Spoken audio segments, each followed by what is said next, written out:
За энэ 7 хоногийн 2 дахь асинхрон хичээл бол албан бичгийн найруулгын үгийн сан утга зүүн хин хэмжээ гэсэн хичээл байна.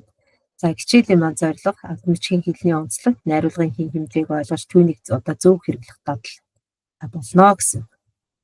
За тэгэхээр албан бичиг гэдэг бол байгууллага хувь хүний хоорондын харилцааг одоо зохицуулдаг гэдгийг бол түрүүчийн хичээлээр үзсэн байгаа тийм ээ. За байгууллага хувь хүний хооронд эсвэл одоо хууль эрх зүйнүүдэд ач холбогдолтой бөгөөд үйл ажиллагааныхаа үндсэнд болж өгдөг тийм ээ. За тэгэхээр албан бичиг гэж юу вэ гэдэг энэ одоо слайдаас та бүхэн бас уншаад дэвтэр дээрээ тэмдэглээд сайтар ойлгож аваарай. За албан бичгийн үгийн сангийн онцлогуудыг хамгийн голлож одоо өнөөдөр багш тайлбарлана. За онцлог шинжийн хувьд бол үгийн одоо тоо бол цөөн байдаг, давтамж нь бол өндөртэй. Өөрөөр хэлбэл албан бичигт бол итгэл үг олон давтагддаг. Учир нь тодорхой одоо нэг удаа байлгах одоо шаардлагатай байх учраас. За жишээлбэл одоо батлах, тушаах, илгээх, мэдэгдэх гэсэн үгсийг бол олон дахин хэрэглэнэ гэж. За монгол хэлний үндэс нь одоо үг бол давмгайлна. За өөрөөр хэлбэл одоо язгуурын монгол хэлний үгсийг бол болно. Нийтэд танил үгсийг бол хамгийн ихээр хэрэглэнэ гэж. За гадаад үг бол зарим үед бол зөвшөөрөгдөнө. За энэ ягаад гэвэл бүх нийтэд одоо хэрэглэгддэг гадаад үгсийг бол зөвшөөрнө гэж. За стандарт, мониторинг, журам гэх мэтлэн одоо харь хэлний үгсийг бол зөвшөөрнө. За нэр томьёо тогтсон одоо хэллэгийг ашиглана. Албан бичиг бол одоо өөр ингэсэн тогтсон үг хэллэгтэй байдаг учраас за энэ одоо өөрийн нэр томьёо тийм ээ. За тогтсон үг хэллэгүүд ашиглана гэж ойлгож байна. За жишээлбэл тушаал гаргах, өдөрдөмж батлах, мэдээлэл өгүүлэх гэх мэтлэн үгсийг бол илүү ашиглах гэсэн. За нутгийн аялгауны хэрэглэхгүй албан бичиг бол бүх хүн ойлгох ёстой учраас нутгийн одоо үг хэллэгийг бол хэрэглэхгүй гэж ойлгож байна. За мөн одоо манай хүй гээж гэх мэтийн одоо үгсийг бол хэрэглэхгүй гэж ойлгож байна. За ягаад гэвэл одоо монгол хэл бол халах аялгаунд дээр суурилсан. За хэл учраас за бусад одоо аялгау тийм ээ. За дөрүүд аялгауны ч гэх юм уу одоо хотын аялгау ч юм уу баяд аялгауны үг хэллэгүүдийг хэрэглэхгүй гэж ойлгож байна. За мөн сэтгэл хөдлөлийн өнгө аяс бол байхгүй. Өөрөлд уран яар уянгалах сэтгэл хөдлөлөөр хийсэн одоо уран төрслүүдийг бол ашиглахгүй гэж ойлгоно.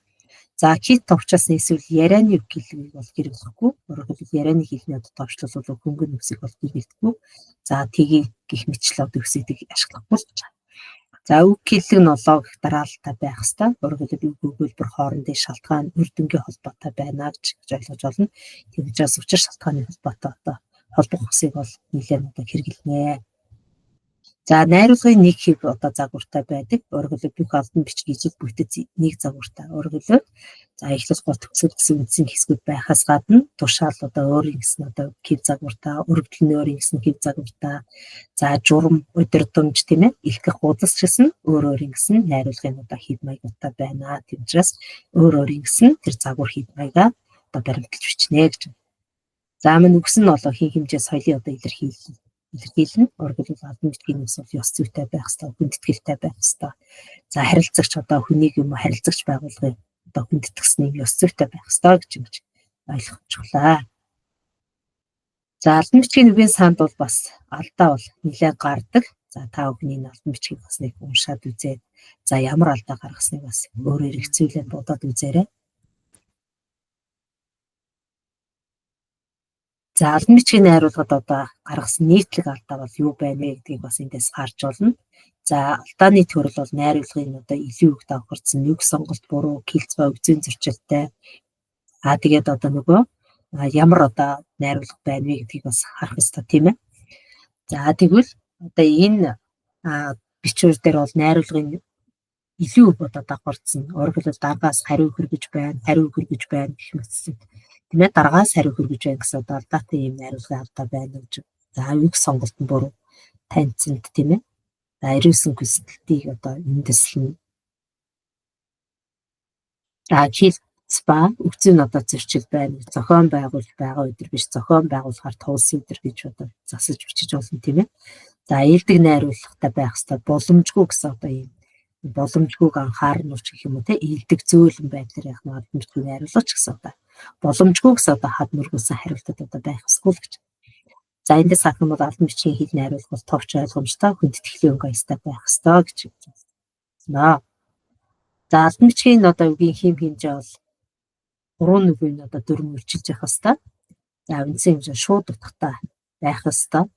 За өөрөөр хэлбэл энд одоо зөвөрлөл одоо уран дүрслэл тийм ээ хитрүүлэл ч гэдэг юм амжилтлал хүншүүлэл гэх мэтлэн ийм одоо өксөдийг бол хэлэхгүй. За тодорхой одоо үгийн саатай бай өөр гэсэн одоо ажил мэргэжлийнхэн болон хуулийн одоо тогтсон нэр томьёог бол ашиглана гэж юм ойлгож байна. За өөрөөр хэлбэл албан бичигт бол үг сонгохдоо яг таг одоо салаа утгахгүй ийм одоо тодорхой утгатай үсийг бол ашиглана. За мөн одоо ярианы ба нутгийн үсийг бол ашиглахгүй. За өөрөөр сая бас хэлсэн тийм ээ. За ярианы гэлтгийг ашиглаж болохгүй, нутгийн гэлтгүүдийг ашиглаж болохгүй, дүрсэлт одоо утга байж болохгүй тийм ээ. За утга давхарцсан үсүүд бол одоо илүүдүүч хэтэрхий олноор бол хэрэглэж болохгүй гэж. За мөн одоо баримтын одоо зүүн хэмжээ одоо зорилгоос хамаарат одоо хэрхэн өөрчлөгдөж байгааг бас эндээс харж болно. За тушаал тогтоолбол одоо шийдвэр гаргах зорилготой. За гол үгс нь бол тушаа сугаа шийдвэр сүвэ үүрэг болбог гэх мэтлэн үгс байдаг бол өргөдөл хүсэлт бол санал хүсэлтэд илэрхийлсэн гуйс нь одоо ийм угстай байх хэвээр хүсэж байна санал орууллаа. За мэдээлэл авалгааны одоо баримтчүүдэд бол ихэвчлэн одоо тайлбарлсан тийм ээ учир шалтгааныг одоо тайлбарлсан.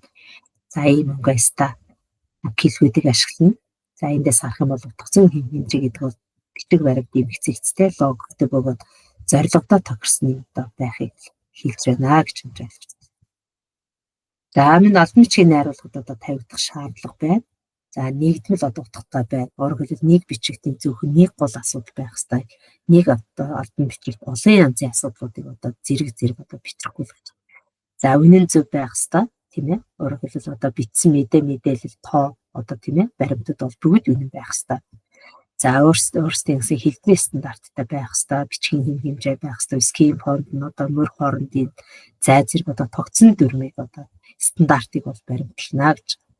За тэгэхээр албан бичгийн найруулгад бол одоо компьютераар бичвэр одоо бичих юм бол за арай л одоо Times New Roman ч юм уу тийм ээ эсвэл арай л 12 стандартаар бичнэ. За мөр хоорондын одоо заавал 1.1-ээс 1.5.